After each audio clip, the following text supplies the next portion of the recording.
It's my privilege to award the last award of the day, but also the biggest and highest recognition that the National Association of Women Lawyers awards, the Arabella Babb Mansfield Award.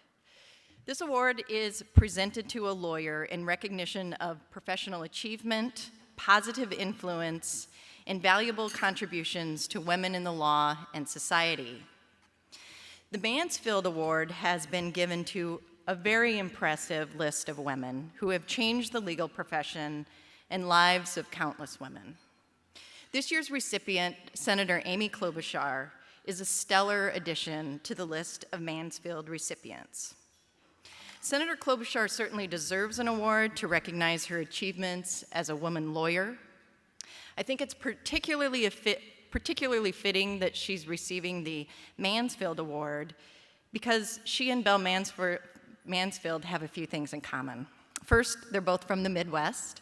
Belle Mansfield was from Iowa, and Senator Klobuchar is from Minnesota. Yes, we have a little bit of a Minnesota connection going on today. Another thing that Mansfield and Klobuchar have in common is that they were both valedictorians. And both of these women achieved something as a first.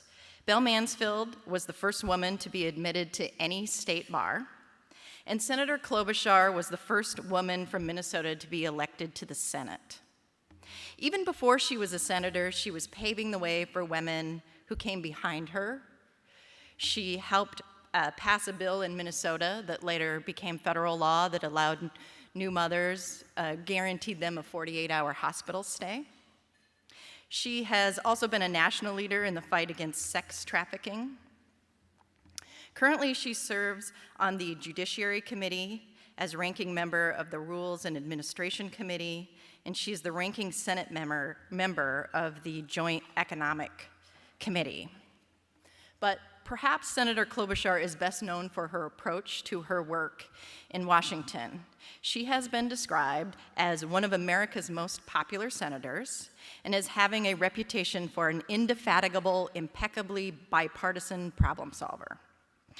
Her bipartisan Inspire Women Act was recently signed into law, and it encourages and recruits women into the STEM fields. I was fortunate enough to get a little bit of non-public information about Senator Klobuchar because one of my law partners was a young associate with her at Dorsey and Whitney. And I don't know if she currently uses this method, but apparently she had a foolproof way of making difficult decisions back then with a magic 8-ball.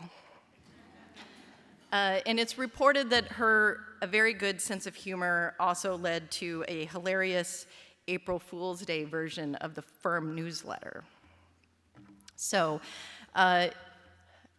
Senator Klobuchar contacted us this morning, and unfortunately she's not able to be here in person today to accept the award because she's doing some important work in Washington today. But we do have a message from her, so please help me honor her in her absence, and congratulations to Senator Klobuchar. Hello to everyone gathered at the National Association of Women Lawyers Award Lunch.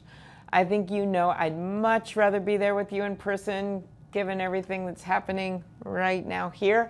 But there are a few things going on right now, including this morning a vote on the FBI director, who, by the way, happens to be the dad of my daughter's roommate in New York. You can imagine the call I got when he was nominated. "Mom, you'd never vote against Caroline's dad, right?"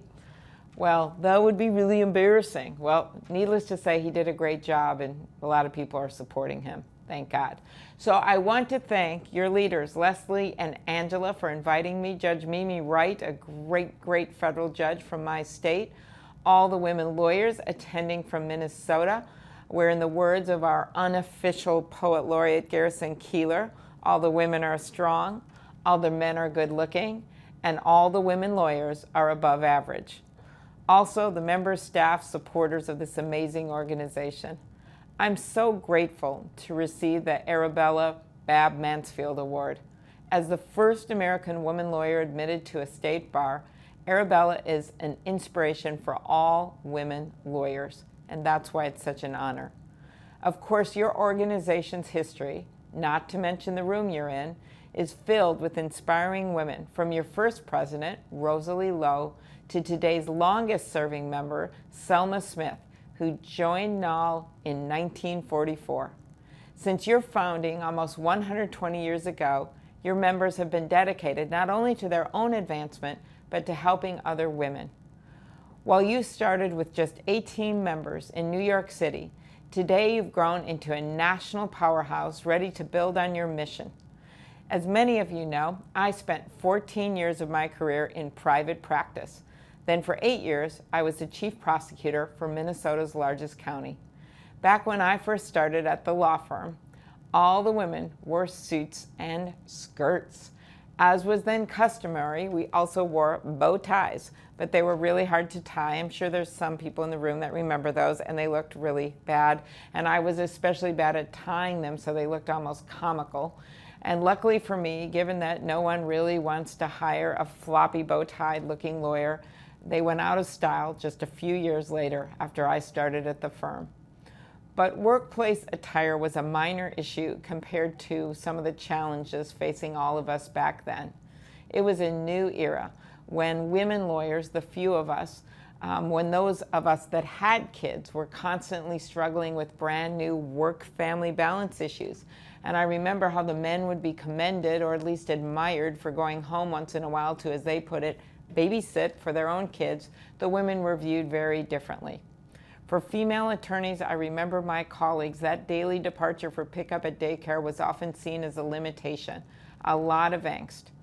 But my favorite work-family balance story from that era is about the time one of my friends, the only other female associate on that floor, went to pick up her 3-year-old daughter at daycare. The assignment was for the toddlers to tell their teacher what their mom did for a living.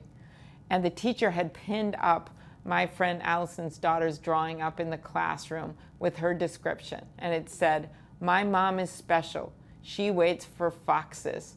It included a drawing of her mom with foxes. So the teacher, when Allison came over, she said she couldn't figure out what her little girl meant, but she was so proud of her mom's animal-related job. Well, it took a few minutes, but Allison finally figured out what her daughter meant. Every time she had brought her daughter to the office, she told her they were almost ready to go home, but that her mom had to wait for a fax. And instead, her daughter had envisioned not a fax, but a pack of foxes in the neighboring conference room waiting for her mom's attention. So I think back to those early days with some fondness, also some hard times.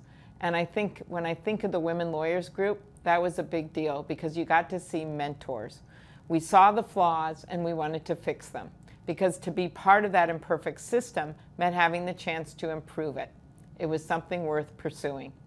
It's a similar reason why women have entered public service, to help our communities and country.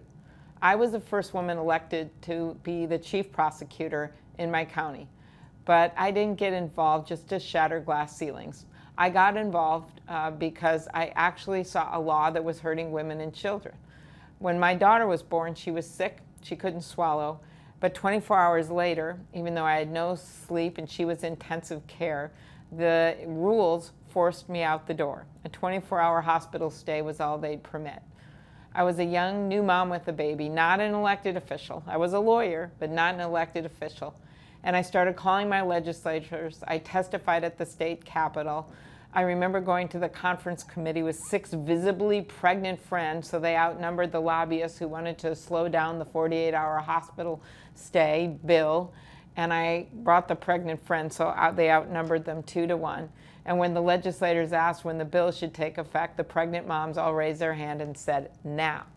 And that was how Minnesota passed one of the nation's first laws guaranteeing new moms and their babies a 48-hour hospital stay.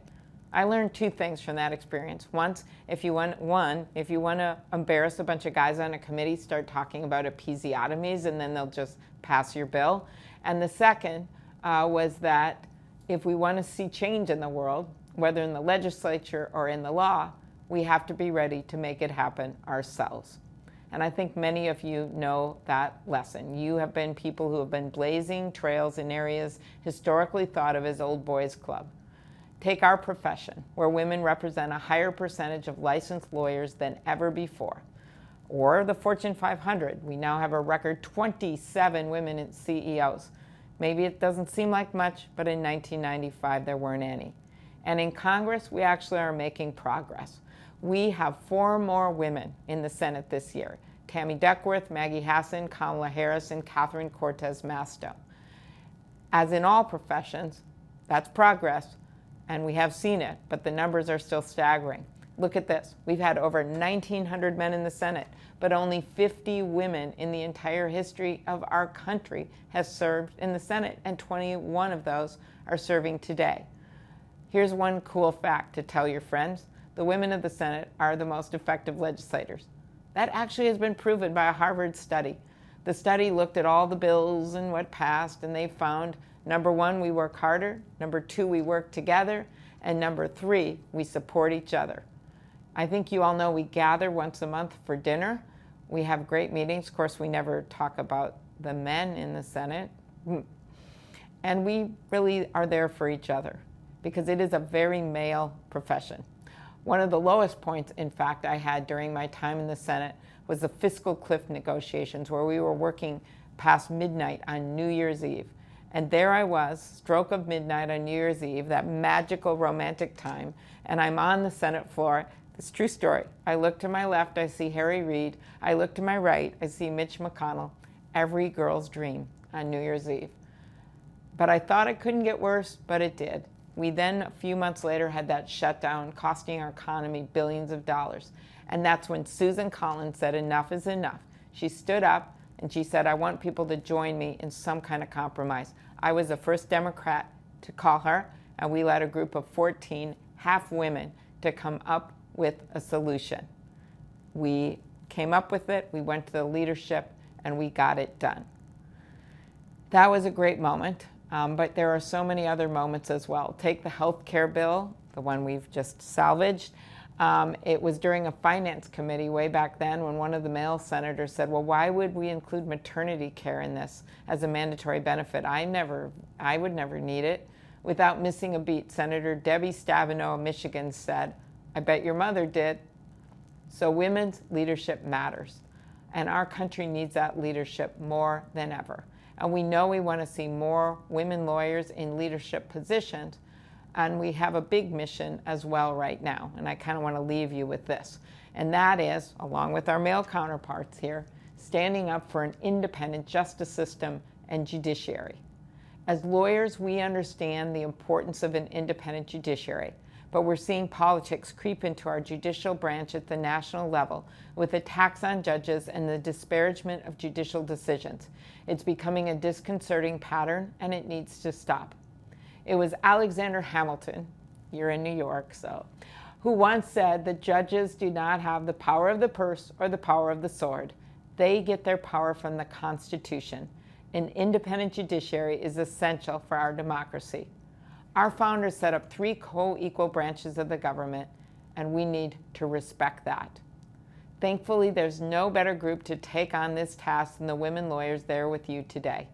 And as you work to bring more women into our profession and see them advance to leadership, your numbers, your influence will grow. Women lawyers, we came from the outside. It wasn't that far ago when we were wearing those bow ties, and we fought hard to get in the justice system. We respect that justice system, and that's why we must stand up for it at a time when it is facing peril. I think Justice Ruth Bader Ginsburg said it's best. Women belong in all places where decisions are made. To put it more bluntly, if you're not at the table, you're on the menu. Since 1899, your group has said that women belong in those places, belong at the table, and you got them there. So thank you for this tremendous honor and for your great work. Keep it up. We need you. Enjoy the rest of the lunch. You deserve it.